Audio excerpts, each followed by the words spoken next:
अभिनंदन करता हूं, आप सभी का मैं स्वागत करता हूं। आज मैं यदि आया हूं तो उपेंद्र जी कुशवाहा के लिए आया।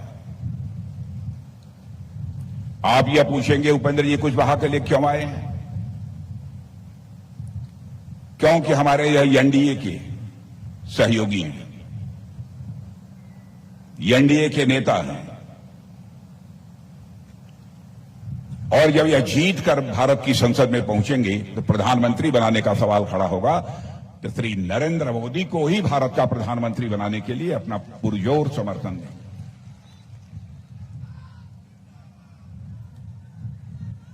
इसलिए मैं यहां पर आया हूं और हमें बात की अच्छी तरह जानीला, चाहे एकदम अनपढ़ कोई बिहार को हो, राजनैतिक दृष्टि से बहुत जागरूक होने लोग। गांव में चौपाल पर कौड़ा पर जब बैठ जाई हैं तो केवल भारत के राजनीति की बात न करी हैं, देश विदेश तक का राजनीति की बात करी हैं लोग। यह हाल है बिहार का, हम अच्छी तरह जानते हैं, बहुत जागरूक हैं लोग। लंबे समय तक आपने देखा है कि बिहार में एक आरजेडी पार्टी, वैसे आरजेडी की हवा निकलती जा रही है, लेकिन अब कांग्रेस के साथ इन लोगों ने गठबंधन बना लिया है। मैं आरजेडी के बारे में कोई एक बात मैं कहूंगा कि बहनों भाइयों, लालटेन कितनी रोशनी दे? लालटेन तो ज्यादा से ज्यादा एक कमरे में रोशनी दे सकता है, इससे ज्यादा लालटेन की ताकत नहीं है। लेकिन लालटेन की हालत यह हो गई है कि लालटेन का तेल अब समाप्त हो रहा है और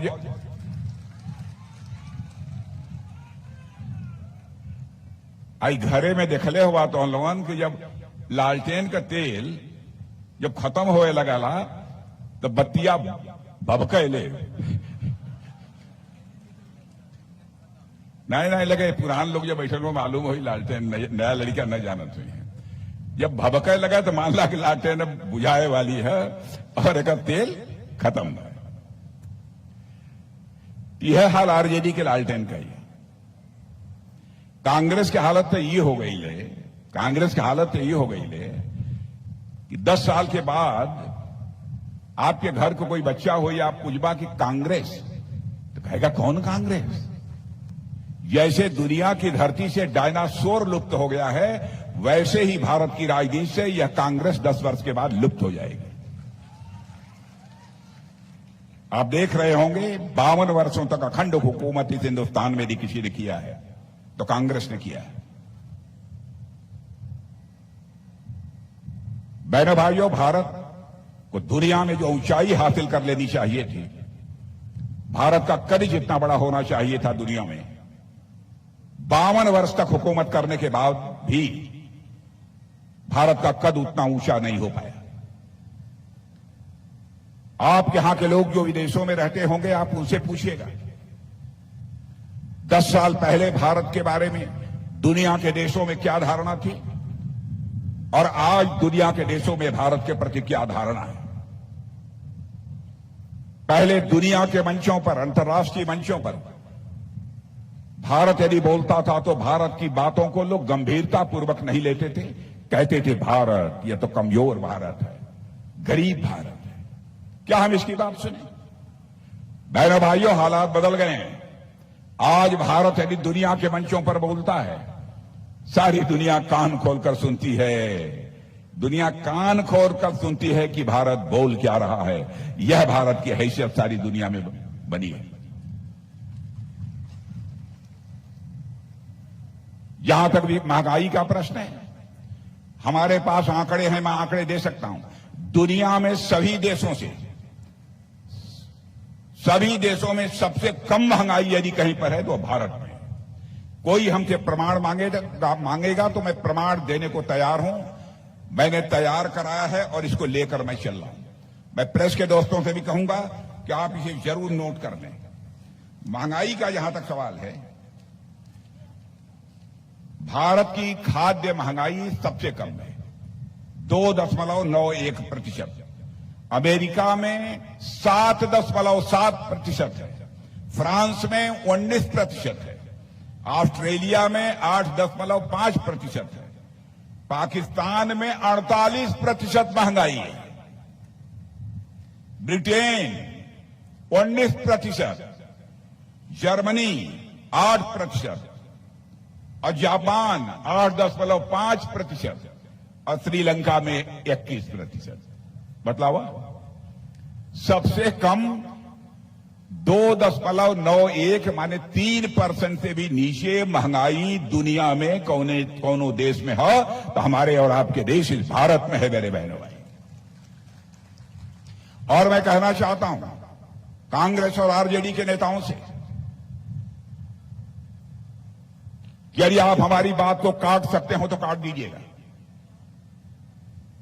हमारी गलती होगी तो मैं इसे स्वीकार कर लूंगा, क्योंकि बहनों भाइयों जिंदगी में हमने राजनीति की है तो जनता की आंखों में धूल झोंक कर राजनीति नहीं की है, जनता की आंखों में आंख डालकर राजनीति की है। हमारी पार्टी भी, हमारा एनडीए भी, आपको याद दिलाना चाहता हूं जो हम लोगों ने कहा था वो करके दिखा। अपने घोषणा पत्र में हम लोगों ने कहा था हम आएंगे, धारा 370 समाप्त करेंगे, जम्मू कश्मीर का भी वही दर्जा होगा जो हिंदुस्तान के अन्य राज्यों का दर्जा होगा। और आपने देखा हमारे एनडीए ने सबने समर्थन करके बहनों भाइयों धारा 370 को समाप्त कर दिया और आज जम्मू कश्मीर का वही दर्जा है जो हिंदुस्तान के अन्य राज्यों का दर्जा है। हम लोग बराबर अपने घोषणा पत्र में कहते आ रहे थे रामलला हम आएंगे, मंदिर यहीं बनाएंगे, तो लोग ये कहते थे हां रामलला हम आएंगे, मंदिर यहीं बनाएंगे, लेकिन तारीख नहीं बतलाएंगे। लेकिन बहनों भाइयों आपने देखा कि 22 जनवरी को हमारे प्रधानमंत्री ने धर्माचार्यों के मार्गदर्शन में रामलला की प्राण प्रतिष्ठा कर दी है। अयोध्या में भव्य राम का मंदिर बन गया है मेरे बहनों भाई।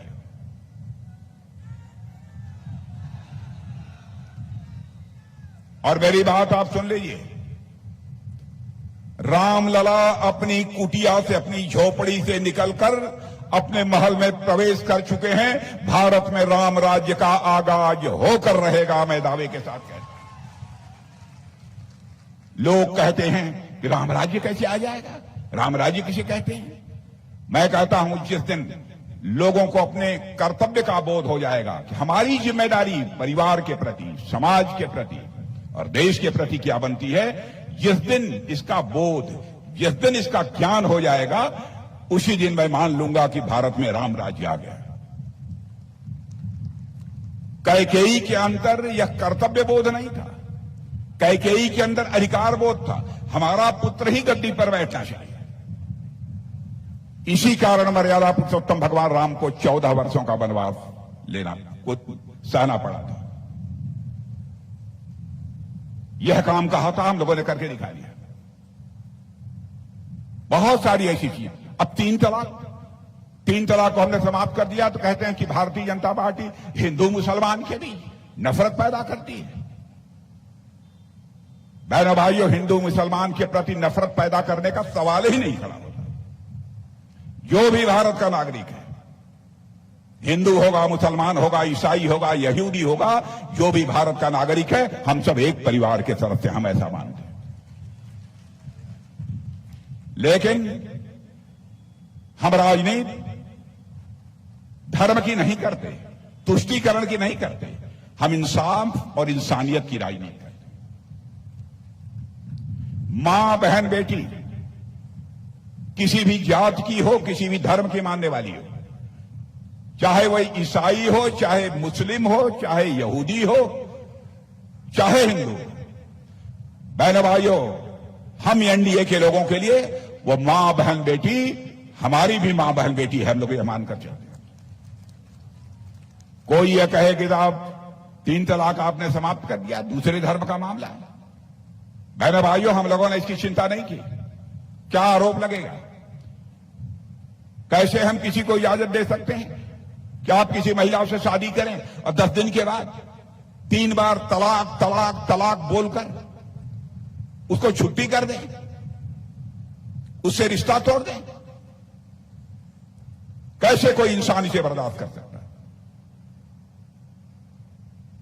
और बहनों भाइयों, लोगों ने कहा था वोट बैंक प्रभावित होगा।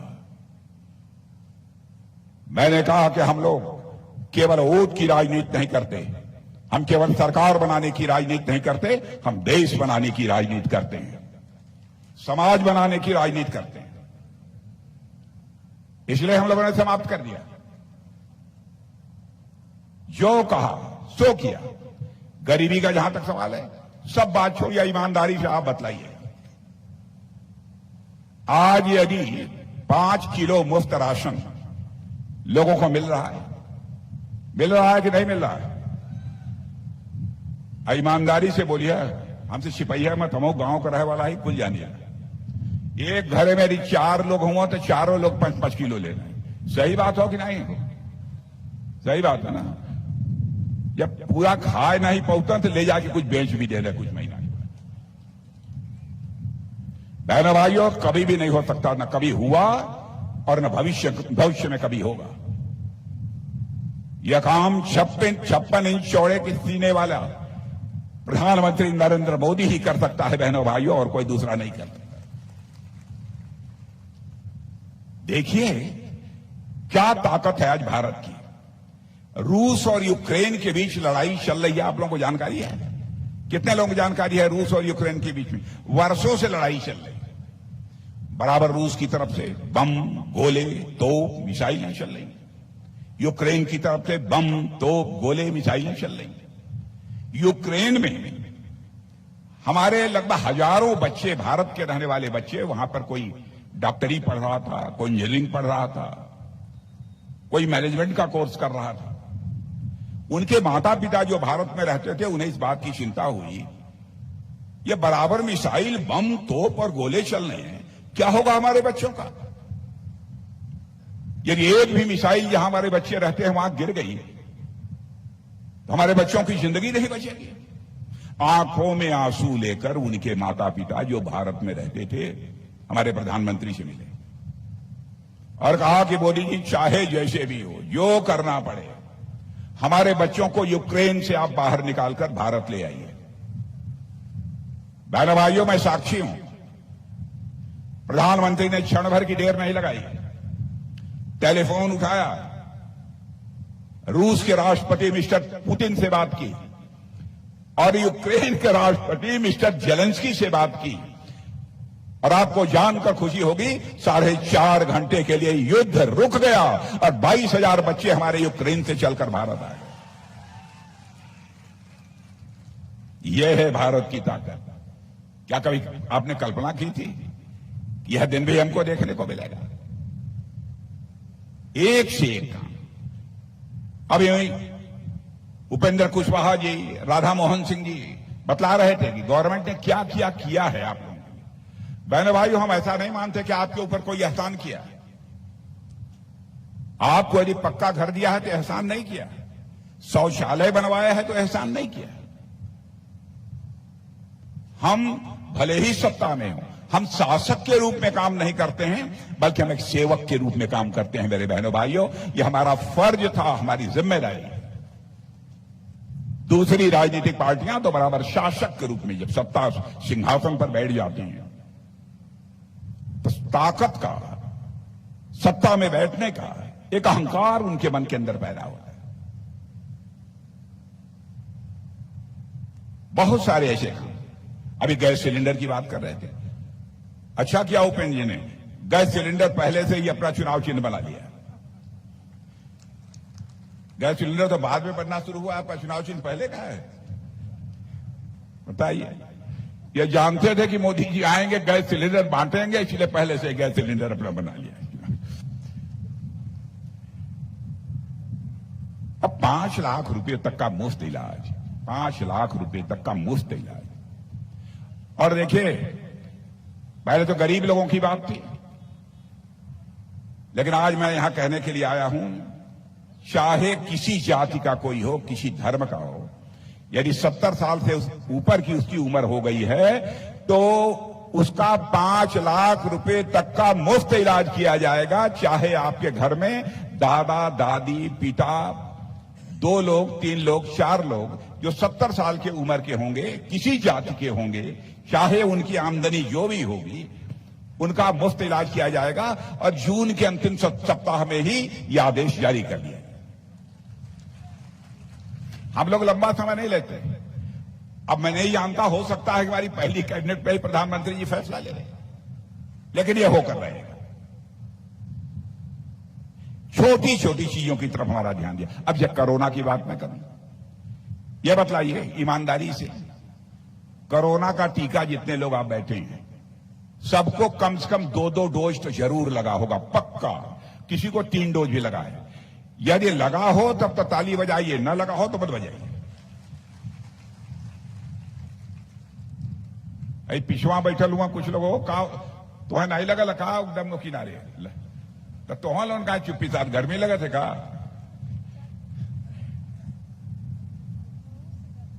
और बहनों भाइयों, जिस समय कोरोना का संकट आया था उसमें हमारे यहां टीका बनता नहीं था, वैक्सीन बनती नहीं थी।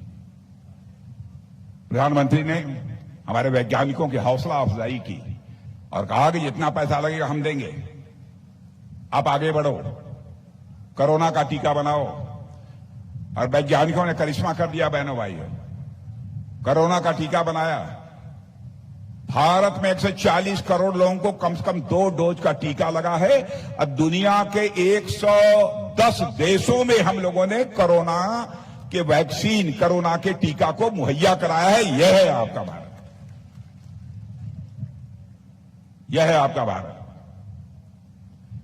मैं ही नहीं,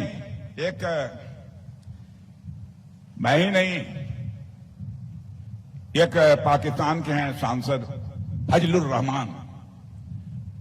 रहमान पाकिस्तान की संसद में बोलते हुए उन्होंने यह कहा, क्या है पाकिस्तानियों सुनो, भारत विश्व की महाशक्ति बनने की ओर तेजी से आगे बढ़ रहा है और पाकिस्तान अपने को बर्बादियों से बचाने के लिए दुनिया के सामने हाथ फैलाकर भीख मांग रहा है।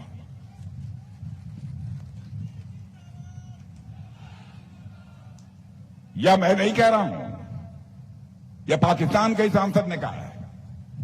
और पाकिस्तान के एक पूर्व मंत्री जो पाकिस्तान बराबर हमारे देश में आतंकवादियों को भेजकर लोगों की हत्या करा रहा है, लेकिन अब इतनी हिम्मत नहीं रह गई, कलेजा नहीं रह गया बहनों भाइयों, कि अब कोई पाकिस्तान आतंकवादी भेज दे और यहां से मार के चला जाए। आज भारत की ताकत यह है बहनों भाइयों, हम सीमा के इस पार भी मार सकते हैं, जरूरत पड़ी तो सीमा के उस पार भी जाकर मार सकते हैं भारत के अंदर बताकर।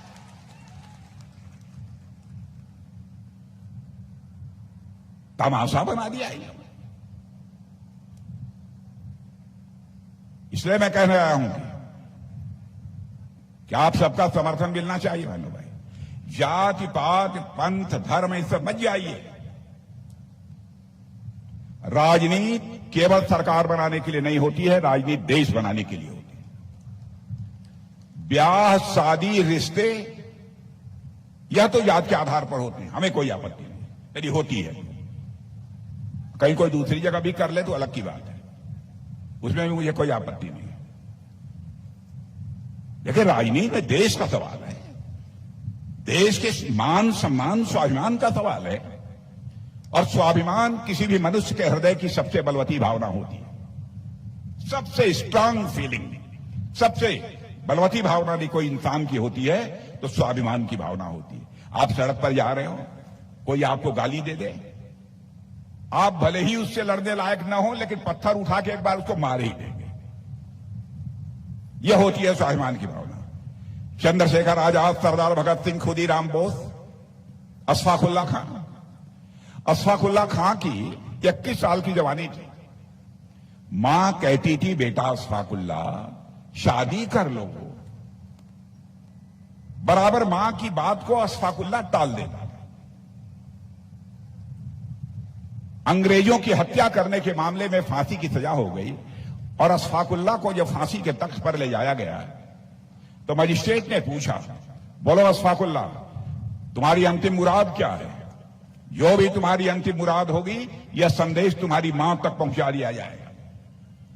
बहादुर राष्ट्रीय स्वाभिमान का धनी अशफाकुल्लाह खान ने फांसी के तख्त से मुस्कुराते हुए कहा, कहे मजिस्ट्रेट, जाकर मेरी मां तक यह संदेश पहुंचा दे कि तुम्हारा बेटा आज फांसी के तख्त पर खड़े होकर अपनी शादी रचाने जा रहा है, तुम्हारी मुराद पूरी करने जा रहा है।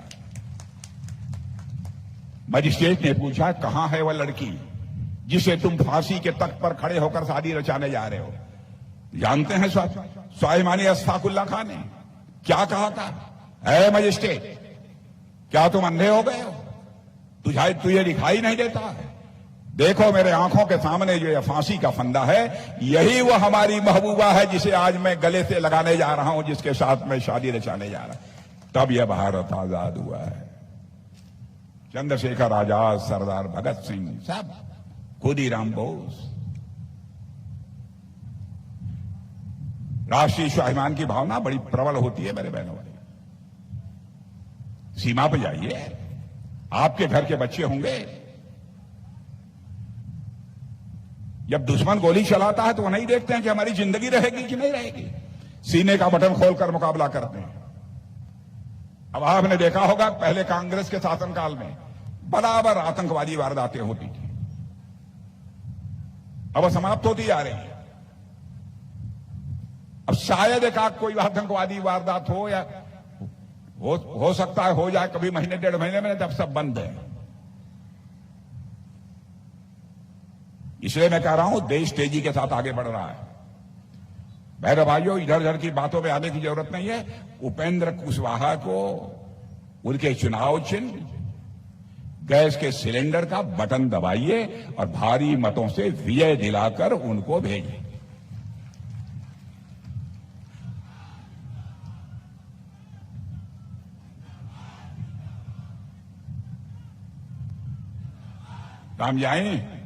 हम जाए चली, ठीक ठाक रही ना सब? तो जब ठीक ठाक रही, मैंने अब कितना बोला भाई, भी कई जगह बोले क्या ना कि अरे नहीं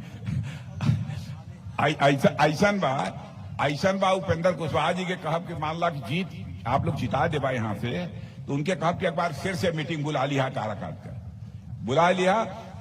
वो मीटिंग में जब हम आई, वो मीटिंग में जब आई, हम माला लेवे नहीं आई, बुके लेवे नहीं आई, चदरा पहने नहीं आई।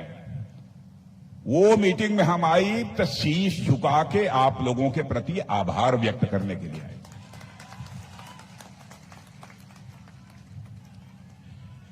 ऐसे अब आप लोग जितले के बाद उपेंद्र जी कबो बुलाइए तो आ जाए, ठीक है? चलो।